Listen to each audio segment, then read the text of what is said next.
direct messages that said, I don't have family and you guys are my family and I only get 1 hour with you, but at least I get that hour. I won't embarrass you or call you. God bless you. Thanks for being here. All right. I want to welcome everyone to this special edition of DocToks. This is season 4, episode 20. It's our Thanksgiving Day special. Happy Thanksgiving to everyone here. Thanks for joining us this evening. We've got an awesome show ahead of us. Not only does Dr. Tennant have a full boatload for us, but we also have our special guest, Dr. Alan Salerian, and he just came in and he will be talking with us as well. And Dr. Ibsen, of course, will be sharing his as well. So looking forward to this special. Dr. Tennant, it's all yours. Thank you. Thank you very much. I want to welcome everybody here to this Thanksgiving edition.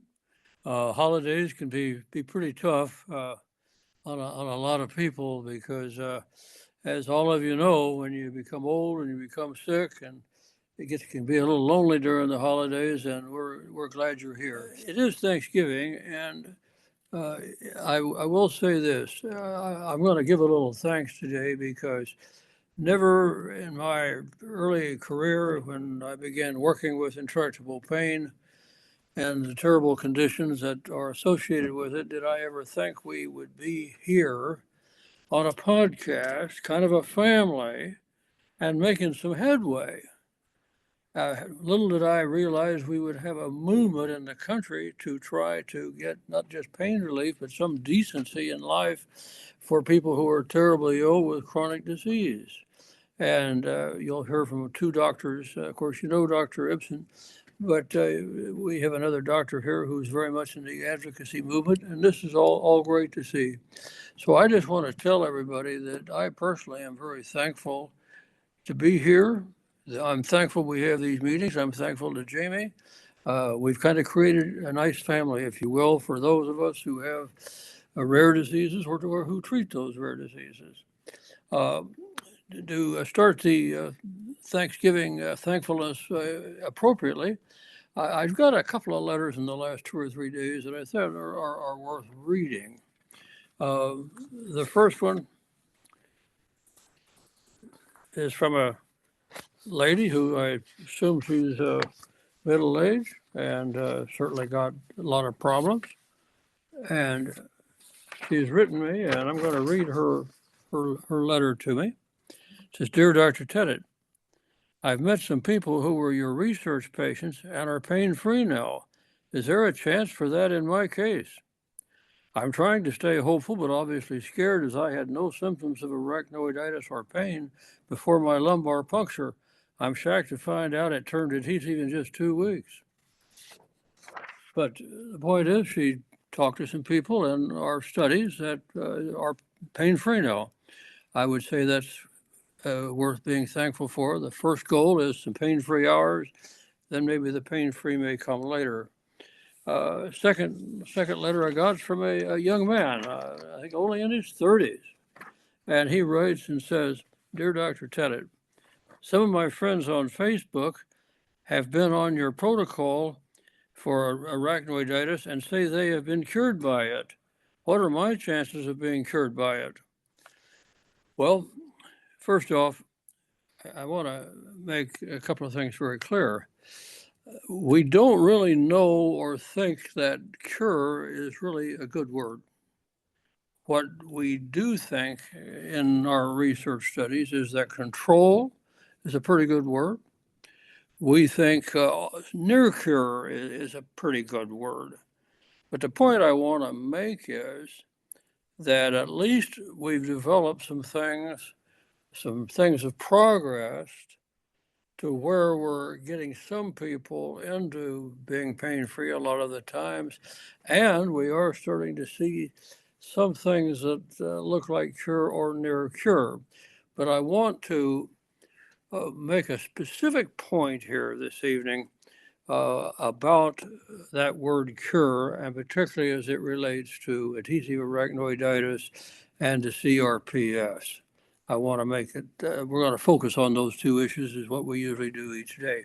Although we're not going to forget you folks out there who have got post-strokes and fibromyalgia and abdominal adhesions and pudendal neuropathy, you're not being left out because you're kind of included in all this, because it's turning out that people who are in this category may all have the same disease, and that's a disease basically formulated or caused by some form of autoimmunity.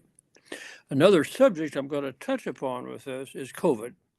I'm getting a lot of inquiries about COVID and pain almost daily, and I'm going to talk a little bit about COVID and how it relates to all the things we talk about here.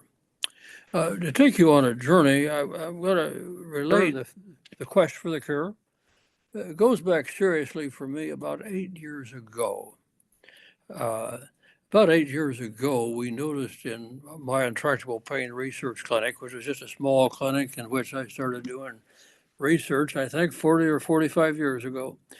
And we started noticing that two or three causes brought 90% of the patients to the clinic. One was adhesive arachnoiditis, one was CRPS, and the other was what we now call small fiber neuropathies. So those were the big three and still are. But one thing started to crop up. We realized that adhesive arachnoiditis is a very special disease. Now, for those of you who have it and understand it, great. Those of you who have it and still don't understand it, we're going to try to bring you a little step along the way. And those of you who don't have it at all but have another condition, you should at least be aware of what we're talking about here. What is adhesive arachnoiditis? Well, at the bottom of the spinal cord, there hangs down a bunch of things, nerve roots called the Cato equina. They're just kind of thread-like nerves that hang down, and however, they transmit the electricity out to your lungs and your stomach and your foot and your bladder and your bowel, and to keep them active. That's how the body works. And then the arachnoid is really just the inner lining, which it's a membrane. We sometimes call that the meninges or the thecal sac or something like that, but it's just a cover which has two layers down in the lumbar area, the outside dura layer and the inside arachnoid layer. And somehow the Cato equina nerves can become glued to the arachnoid membrane. Now, when that happens, that's a terrible condition. And it was known in the 1800s as the devil's disease, and rightfully so. The impairments, the pain, the early deaths are tragic if it's untreated. Now, today we've got treatments. Not as good as we want them to be, but we've got treatments, so we're making headway, and that's what we're thankful for. At any rate, about 8 years ago, I teamed up with an expert who was an expert in virology and in blood testing, a guy by the name of John Belillo, an excellent researcher. And he, like I, believed that adhesive arachnoiditis and CRPS and small fiber neuropathies had at its base, at its cause, inflammation. Now, today we talk about this like it's been around forever. You might be surprised that 8 years ago, nobody had ever heard of inflammation with these conditions. And so we set out to do a test, and we tested intractable pain patients with various causes and adhesive arachnoiditis, and lo and behold, we sure found the inflammation. And for those of you who are interested, we did publish that scientifically, actually in the peer-reviewed literature, and that study is kind of a base or a seminal study because it set off in motion the idea that inflammation in the body is causing these things. Now, somebody may have had an accident, they may have had an epidural, they may have had a disease of other kinds, but underneath, inflammation was there brewing. But the big question was, how'd they get there? Okay? In other words, how did your disc just up and become inflamed? How in the world did your arachnoid membrane just get inflamed? How did your small nerve fibers out in your pudendal area or in your mouth or bottom of your foot become inflamed? You just didn't stand around and get these. Something had to happen. So that was the search for inflammation inside the spinal canal and inside nerves per se, and inside the brain also. Well, we're not going to belabor all the vaccinations and the studies in which we went down the usual one-way roads that didn't go anywhere, and we kept trying one thing or another. But the thing I'm thankful for, without going into all the details on how we determined this, we found out to treat not only adhesive arachnoiditis, but the most of their intractable pain conditions. It's a three-component medical process. The basic treatment, and this is what I want to talk about that this Thanksgiving, because I don't see a change in this. I think this is kind of bedrock. To treat an intractable pain conditions, you're going to have three medical components. Number one, you're going to have pain control. You can't function without pain control. You can't think, you can't do anything. Number two, you've got to suppress inflammation and autoimmunity. You've got to suppress both of them. And thirdly, you're going to have to restore or regenerate tissue that's been damaged by the autoimmunity and the inflammation. So those three components: control pain, suppress inflammation and autoimmunity, restore damaged tissue. And those three components need to be supported by a certain specific group of nutritional measures and physical measures. In other words, it is a holistic approach. You can't, and what we've learned is you can't leave one of them out and get somewhere. Now, I would like to say one other thing here this evening that I regret very much. Those people that were referenced in the letters of people who got pain-free or near pain-free or cure or near cure, they had the benefit of this three-component medical protocol. Many of you, if not most of you watching here tonight, and I can see some of you on the screen because I know your histories of some, you didn't have the benefit of any treatment.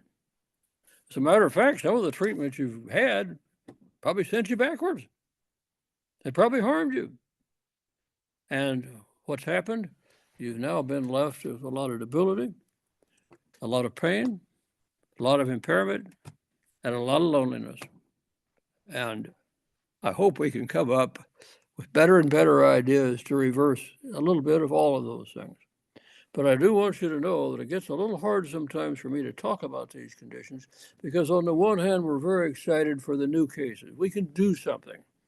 Those who have been around a long time have another problem. Inflammation does something that is terrible. First off, inflammation causes adhesions. Now, what are adhesions? All of you have had a scab. If you pull off that scab, it's sticky and gluey. That's adhesions. If you have adhesions, pretty soon you're going to get fibrosis. What's fibrosis? Fibrosis, a good example, are the threads in a rope. That's fiber, okay? And if you get fibrosis, pretty soon you're going to have scarring. And if you have scarring, you're going to entrap nerves. And maybe you can't reverse that scar. But I do have another letter that I got this week.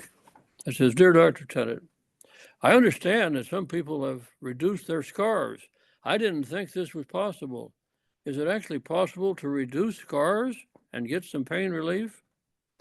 The truth is, yes, we are reducing some of those scars. And we actually think we've got a little bit of a future there. So I don't want to give anybody the idea that we're not thinking of your case, and we recognize the panorama of cases from the very severe in which a lot of you are in bed, hardly anybody comes to see you, you're in pain, and you may get good or bad care from your doctors. And we've got those who are fairly new cases. And again, let me just summarize this by saying real quick, the earlier the diagnosis, the better the outcome. And so when people start having back pain in particular, or pain in the extremities, or in the groin, or in the head, for 90 days, and it doesn't go away, first off, you need some testing, of which one is some viral testing. Now, recently, there has been a movement to call pain that is really affects you high impact pain. Not a bad term. In fact, there's surveys out. I'm going to ask Dr. Ibsen about this because he stays right on top of this stuff. That about 9% of the people in the country or adults think they have high impact chronic pain. That doesn't surprise me one bit. But the point is that if you've had pain for over 90 days and you've got to take medication every day for it, you need to be tested for autoimmunity. Now, let's talk about what the autoimmunity we're talking about is. A lot of you have heard me say this probably too many times and are sick of hearing me say it, but I'll say it again because we may have some new people. Autoimmunity means that you have an antibody floating around your blood that mistakes your normal tissues for an invading organism like a virus or bacteria. And consequently, it's like Pac-Man. It'll go around gobbling up little pieces of your tissue on your nerves or on your membranes or your fascia, giving you inflammation, adhesions, fibrosis, and scarring. Where do you think the name fibromyalgia comes from? Okay, that's what that means. You've got muscles that now have been inflamed, adhesive, and now scarred, fibrotic, and scarred. That's what fibromyalgia is. And it can be a terrible disease and a precursor to some of these others. Okay, now, all of you know that the big issue today is the Epstein-Barr virus. Quick history on the Epstein-Barr virus, because I want to relate it to COVID. The Epstein-Barr virus was discovered back in the 1950s to cause cancer in children. That was quite a shock. And since that time, there have been many studies, and there's an avalanche of new studies going on as we talk. Why? Because it's now recognized among those of us doing this kind of research that it's a big issue. In fact, it's a causative issue. Now, let's take adhesive arachnoiditis. We've now tested over 150 people with adhesive arachnoiditis for the Epstein-Barr virus. We do have 2 cases that are viruses other than Epstein-Barr, 2 out of about 150. So other viruses and Lyme disease and maybe mycoplasma can cause adhesive arachnoiditis, but the vast majority looks like Epstein-Barr. Now, Epstein-Barr is a herpes-type virus. It's actually called herpes number 4. How it works is real simple. It invades the body when you're an infant or when you get infectious mononucleosis as a teenager. It hibernates or goes into a parasitic dormant stage in your lymphocytes and throat for the rest of your life. Under certain kinds of stress, it will reactivate, and reactivation then may lead to invasion of the virus in your tissues. It may go right into your arachnoid membrane. It may go right into those small fibers that are in your pudendal area. It may go right into your vertebral disc, or it may cause an autoantibody that goes wandering around your blood, eating up your nerves in your pudendal area, the bottom of your foot, your mouth, your membranes, or your cauda equina. So it's really not all that complex. What we have learned, however, and we started seeing this even before Dr. Belilo and I teamed up to do the inflammation studies, we already had a lot of viral studies showing that people who had arachnoiditis and CRPS and migraine and post-stroke pain already had more than one virus testing positive in their blood. So we started coming up with the idea that multiple viruses may make the Epstein-Barr virus more potent, and that is what happens. Think of the Epstein-Barr virus as kind of the quarterback, kind of the heavyweight, kind of the leader of the pack, and these other viruses make it more potent, okay? Make it more potent. Now let's talk about COVID for just a minute.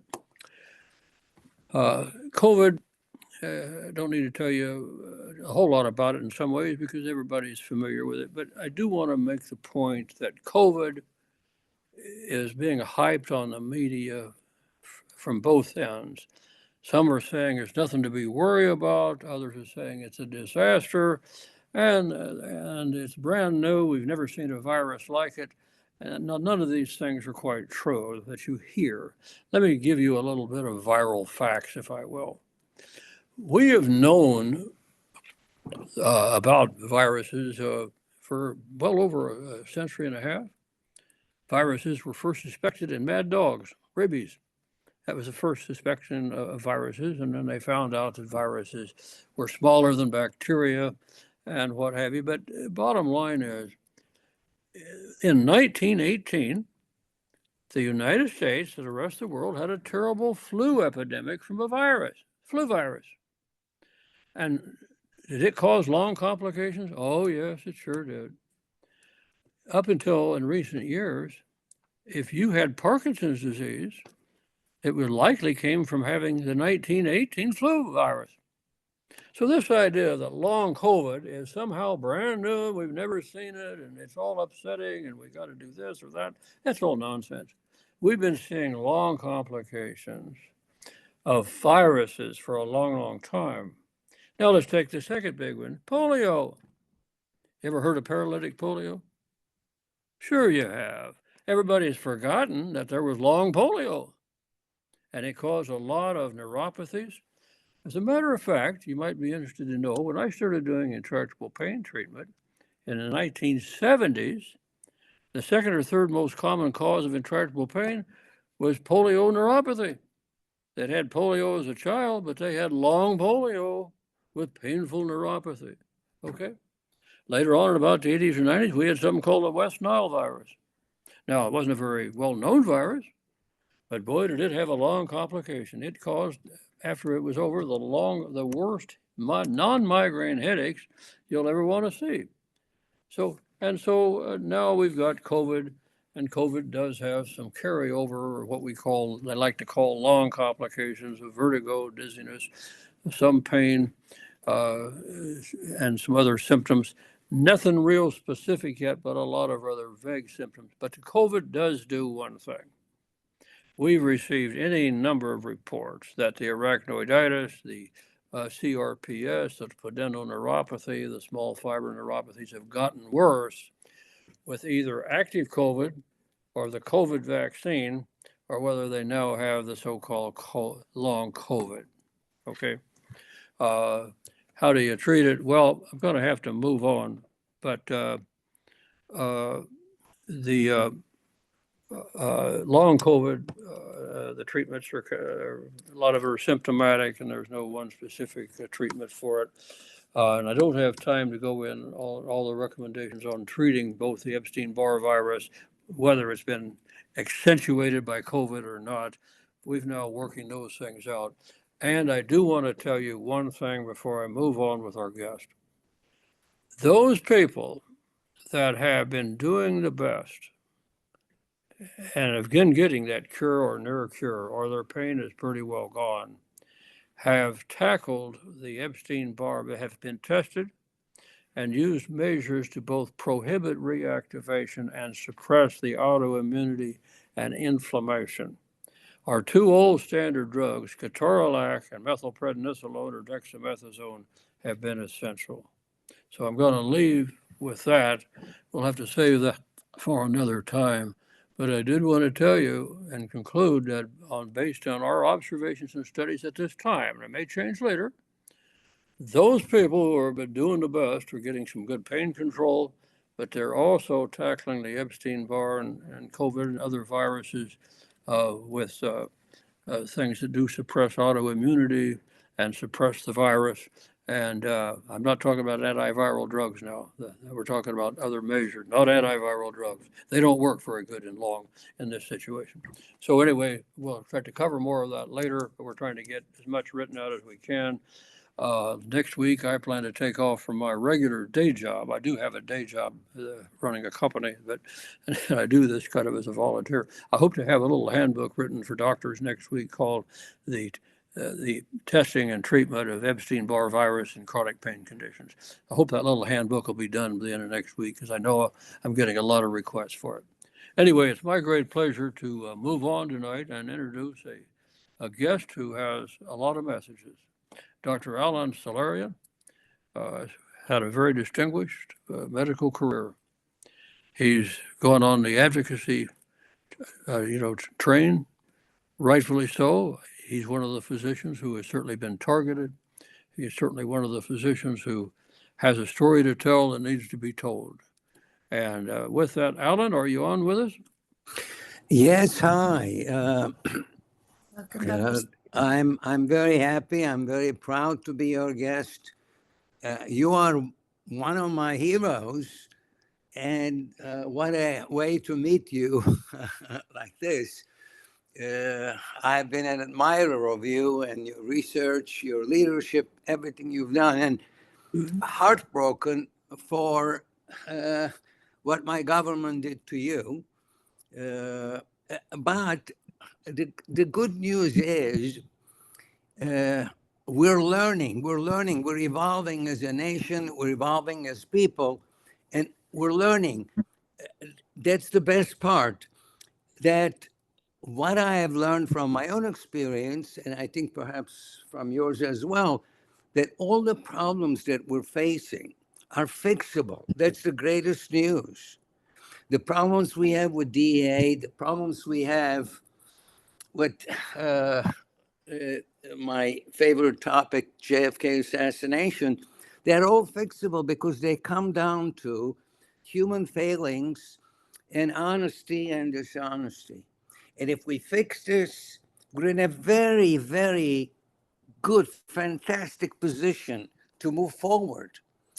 And horrible things happen to me because I'm a pain doctor, but not because I'm a pain doctor, because I was a pain doctor who did research on JFK's research, on assassination. And my research findings were that Alan Dulles and a few other people from CIA were very intimately involved in the assassination of President Kennedy. And most importantly, our intelligence system really engineered JFK's assassination.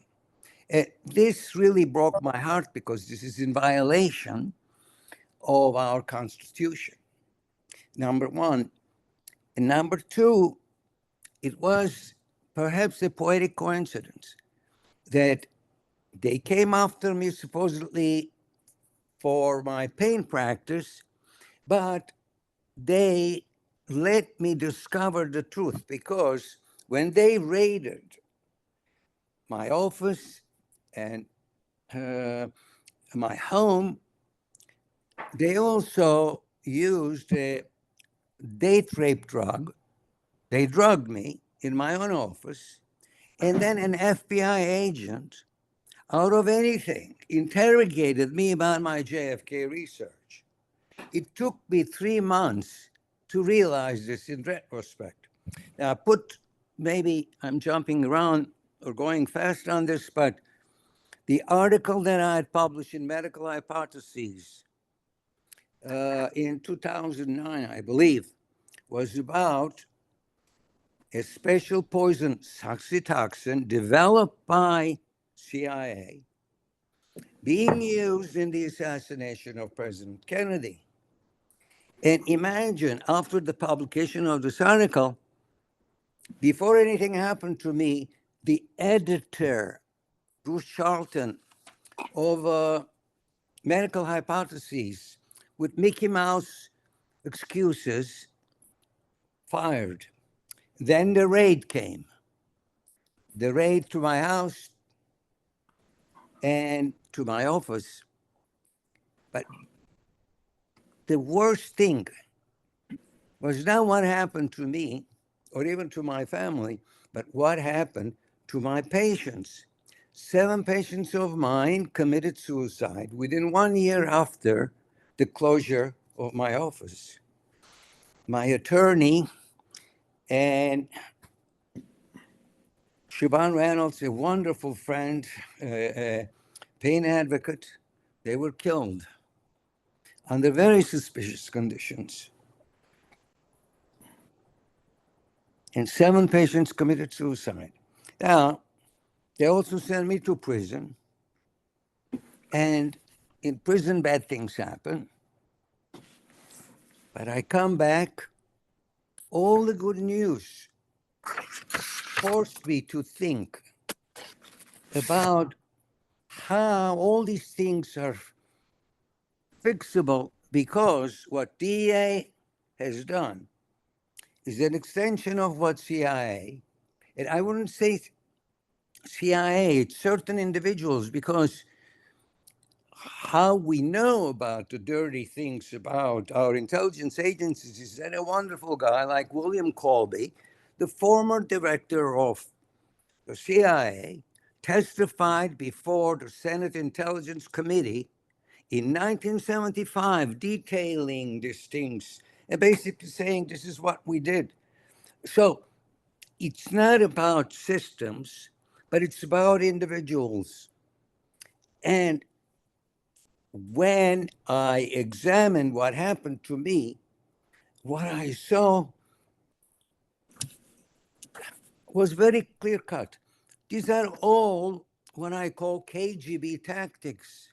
These are mean Nazi tactics being used by our own people against our own citizens, against wonderful humans, doctors, patients, or researchers.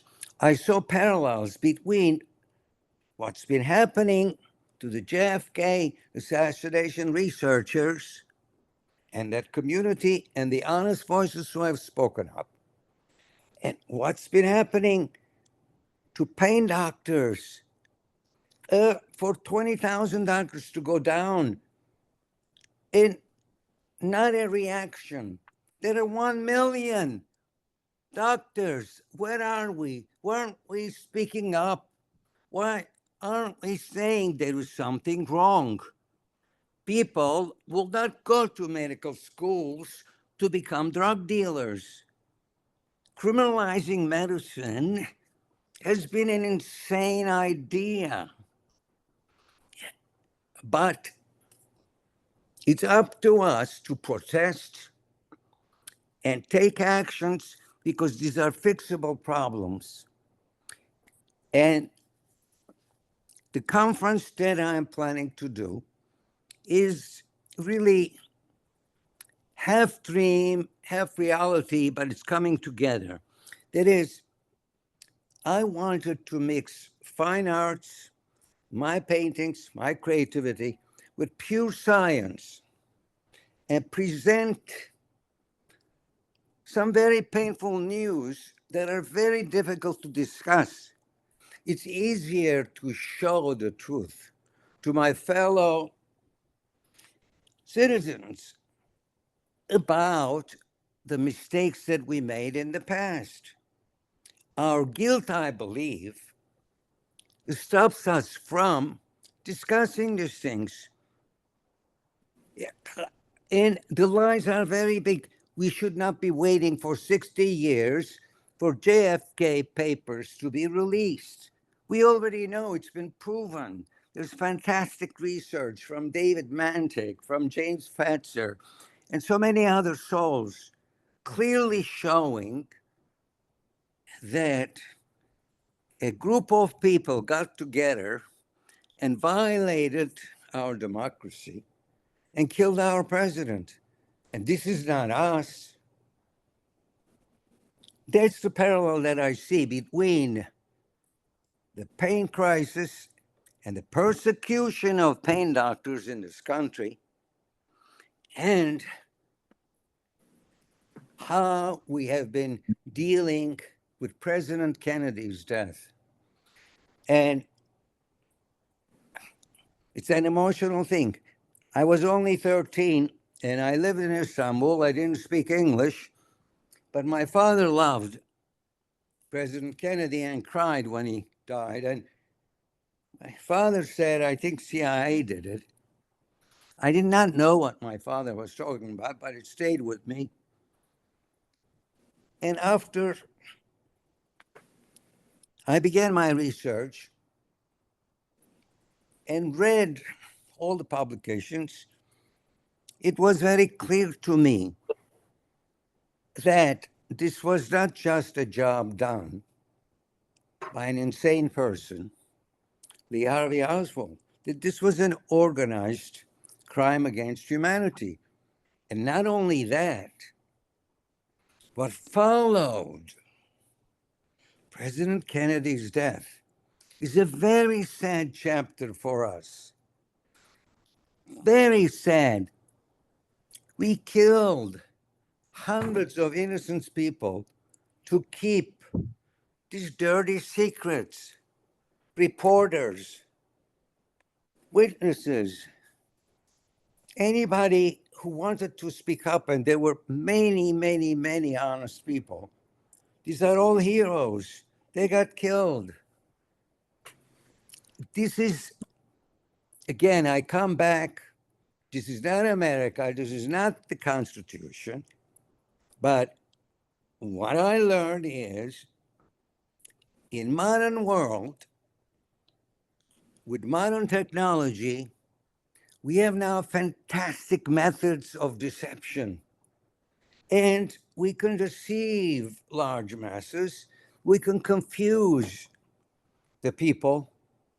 The same thing that I see happening with the pain crises and with very sensitive topics like JFK's death. And I'm so happy now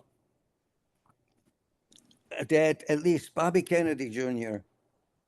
is going to be in a critical position to address some of the issues faced by people with addiction, people with chronic pain, and the doctors. Let me stop here because I can go on and on. That's good. Alan, your renditions here of Kennedy and Payne, you've made comments that there's some correlation. The first thing I want to ask you is this. You mentioned the criminalization of pain treatment and of doctors who treated pain.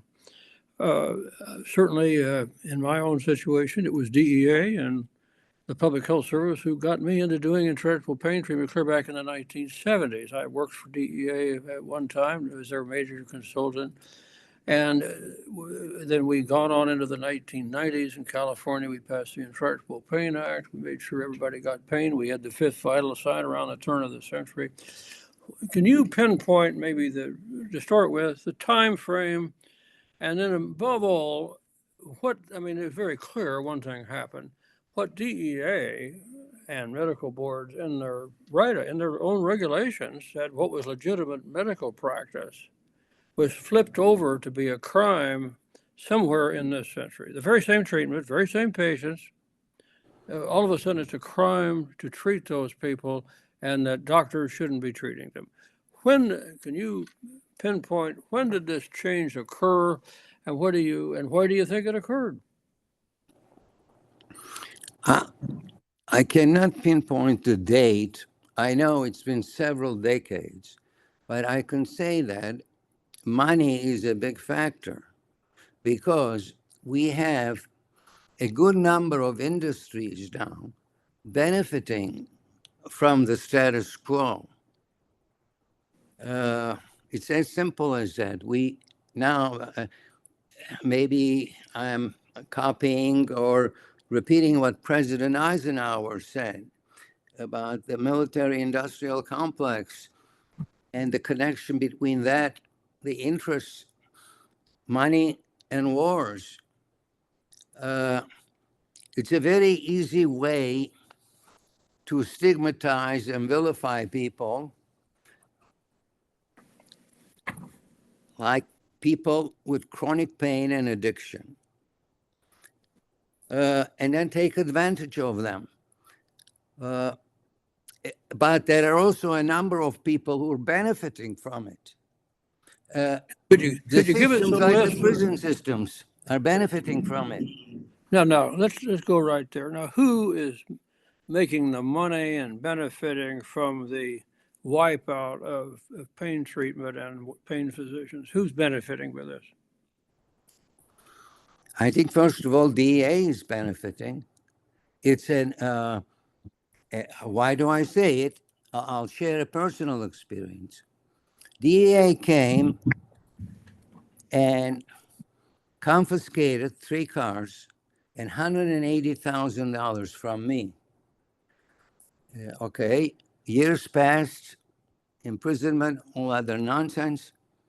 All the charges against me were dropped. Okay, will you please give me my cars and money back? No. I did not get a penny. I had to sue the government. At the end, for a total loss of close to $500,000, I got back $28,000, and half of it went to my attorney. One other, again, interesting story that tells you, they had my BMW, red BMW, confiscated. A year later, I would get a traffic ticket for speeding. Why? Because the DEA agents or whoever who had confiscated the car was speeding with my car, a joyride. You see this? In one example, it encapsulates how dirty and unreliable the system is. But I come down to us. We don't have ethical principles. The DEA openly violates, and in my word, rapes the Hippocratic Oath. There's absolutely no respect for the Hippocratic Oath. DEA sends undercover policemen and fake patients. How is that possible with a confidential relationship between a patient and a physician? No, there is absolutely, DEA lies, DEA misrepresents. These are things that are Alan, proven. let me move on to another thing. You are trying to get an advocacy group going to try to reverse some of this, and you've got a conference coming up. In the interest of time, why don't you tell us about your conference and about your movement and what anybody watching might do to join you? Wonderful. Thank you. Thank you. Because I get carried away by my emotions. Oh, you're kidding. I don't blame you. We understand. The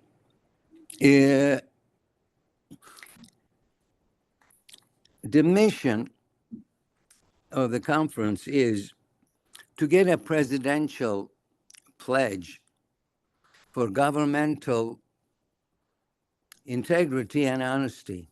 I want my president to say, I'm not going to lie. We don't have this. We should have it. Because when presidents lie, everybody else lies. That's where I see the connection between JFK's death and the Vietnam War and lost lives of 58,000 Americans and 1.5 million Vietnamese. He lied. Now, I want DEA to respect the Hippocratic Oath. It's a very specific goal. If we cannot have Hippocrates, we cannot be healthy. Kennedy says we're going to have a healthier America. And I ask him, can we have a healthier America if we don't respect and honor Hippocrates? We Very must. Good. Yeah.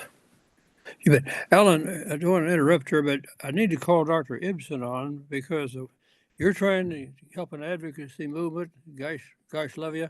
And Dr. Ibsen has been leading this for a while, and they've got a big thing coming up on December 3rd I want to hear about. And with both of you here trying to make a movement, I think we're quite honored and pleased to have you.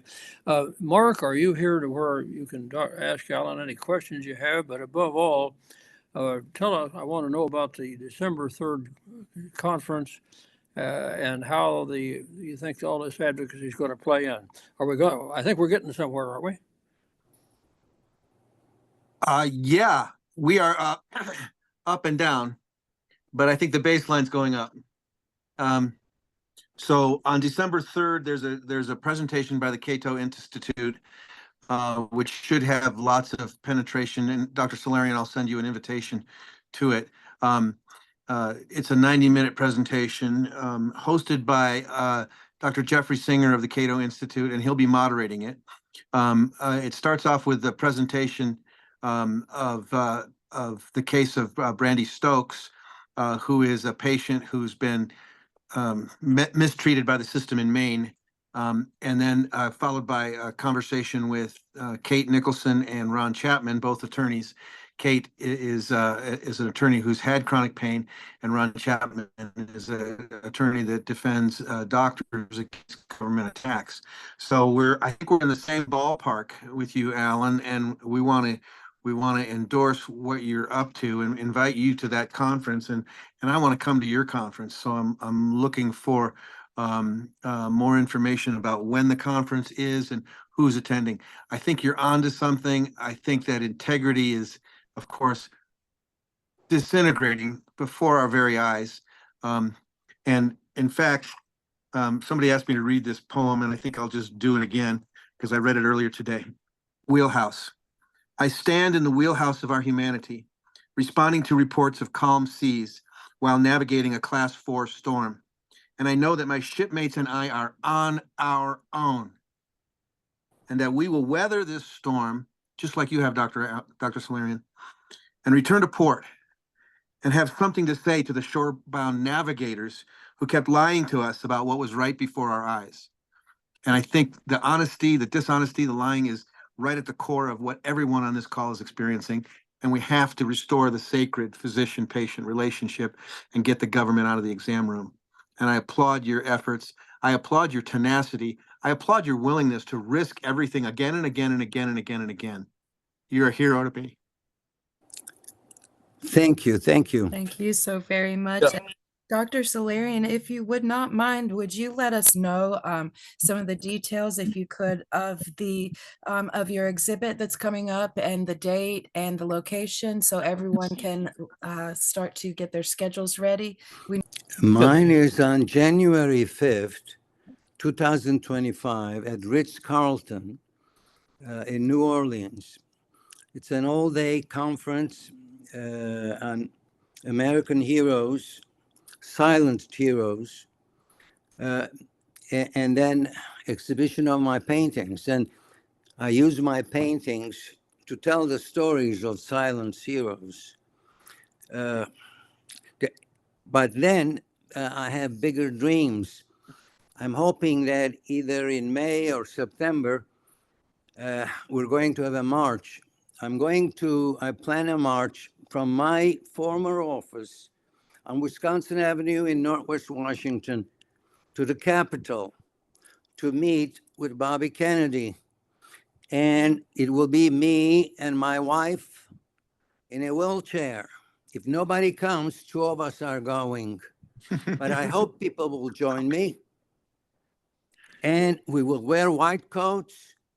And the only thing we'll say, we want a presidential pledge of honesty and no lies. We also want DA to get out of examination room, and we want our country to respect hypocrisies. No hypocrisies, no good health. That's my message. I'll be there. Thank Oh, you. thank you. And, By the way, if you visit my website, all the information is there, but Doctors of Courage are on board. yes. And I have very nice support from local community in New Orleans. So I'm looking forward to it. Great. And we have the best of the best scholars in Yes. JFK research. We have Professor Fetzer, who's an American treasure, David Mantik, who's an American treasure. We have Ralph Saint's movie, it's coming up. So it's really exciting. And I'm very proud that I discovered something about oxytocin and about Alan Dulles, because that tells the story. The problem is not the CIA or DEA. The problem is we have a few bad apples who are brilliant and can fool all of us all the time. Alan and then Mark, we're about to run out of time, but I'd like to leave with a couple of questions. You don't have to answer them. I'm a little troubled when people criticize DEA. I'm going to tell you why. DEA reports directly to the Attorney General, and the Attorney General directly to the President of the United States. In other words, DEA doesn't make any decisions. Those decisions have to come down from the top. Also, I want to ask you a question now, another question. I just want you to think about that chain of command in Washington. So when you criticize DEA, remember, they're only acting under the auspices of the Attorney General and the President of the United States. Now, secondly, one thing I've been May I very- say something there? And Do no, not no, you assume can't. that. No, Do not no, assume that. I don't want you answering the question. We're about to close out of time here now. I hate to call you off, but we're closing out in about 2 minutes. Lastly, I got another question for you, then you can talk. Do you know of a congressman or senator anywhere in the last 20 years who publicly has made the statement that no one in the United States should have to die in pain? I can't come up with a single public official who has made that statement. And so I just want to make a point of view. And I'm going to challenge you with another bit. And Mark, I hope you're listening. Alan, hope you're listening. I am of the opinion that the United States public has absolutely zero idea about this crisis. Everybody I talk to, and incidentally, my other life has nothing to do with medicine. I'm strictly in the business world. No one has any idea. They all think that when you've got pain, it's all relieved. You go to your doctor, you get all your medicine, insurance company pay for everything. The government's just fine. They take care of you. Now, I hate to tell you this, and I hope I am 100% wrong, but my assessment is that the United States public, the voting public, doesn't know a thing about this. It's also my opinion, if they did, they'd be as furious as we are. Okay? So I hope in your advocacy efforts, we figure out some way to educate the average person out there that and let them get sick and get pain, and then they find out about the crisis, obviously. But right now, I don't think we have public support for what we want. Now, I know I'm challenging you with that. I hope I'm a little wrong, I hope a little off, but I just want to close out here. Alan, keep it up. We need you. Mark, I know where you're at. You're out there every day. Alan, wish you well in your conference, and by whatever means you can come up with, we're with you. With that, happy Thanksgiving. We're going to continue on with this program, both an educational message plus an advocacy message. We're glad you're here in our family and everybody who's working together. God love you. Happy Thanksgiving. We'll sign off tonight. Good night. Thank you. Good night, and thank you all. Thank you for being. Thank you. Thank you. And happy Thanksgiving. Thank you, Dr. Salerian. Thank Yes. you. Thank you. Mark, please know you are not alone. You are loved. We are here together. Happy Thanksgiving, and we will see you next week. Thank you all. Thank you. Thank you. Thank you. Bye-bye. Thank you. Thank you. Thank you, Jamie. So much. Happy Thanksgiving. Sorry you had to go through all that. Yes. Thanks for being here with us, Dr. Shepherd. Jamie, Yes. can we have a quick prayer and ending? Yes, please. Would you like to lead us in prayer? Or- No, I'd like you to. You're the best at it. Oh, bless you. Oh, yes. Praise the Lord. I will pray. Thank you, Lord. Thank you, God, for allowing us to live. Thank you for every heartbeat that has ever beat in our chest. Thank you for allowing us to be a family. Thank you for bonding us together with your love. Thank you that each time that we take a step, and it is so difficult to take, we remember your strength. We remember that these burdens are not forever. And we remember that we are not alone. We remember that we have one another and that we have you when we have no one around. And help us, Lord, help us to remember that we are truly never alone. Send your angels all around us. We need you at every moment. I'm the first to admit I cannot make it a second without you. No. Not ashamed to admit that to the whole wide world. I need you, Lord. Thank you for never leaving us, never forsaking us, for your strength, for your comfort, for your peace, for making warriors out of people who used to be worriers, for turning triumphs into triumphs, for taking victories and turning us into victors, for taking tests and turning them into testimonies. Thank you for changing around everything the enemy meant for our bad and turning it for your good, for our good, for your glory. Amen. Thank you, God. We thank you. It's in Jesus' name. We pray as a family. Amen. Amen. Amen. Love you. Thank you, Jamie. Thank you, Thank Judy. Bless you all. I love y'all dearly. love you. Love you all too. Thank you. Good Happy night. Have a good night. Thanksgiving, everyone. Good night. Thanksgiving. Bless you. Thank you, everybody. Love you all. Love you. Love you, Ashley. You too, B. Love y'all. Bye. Bye.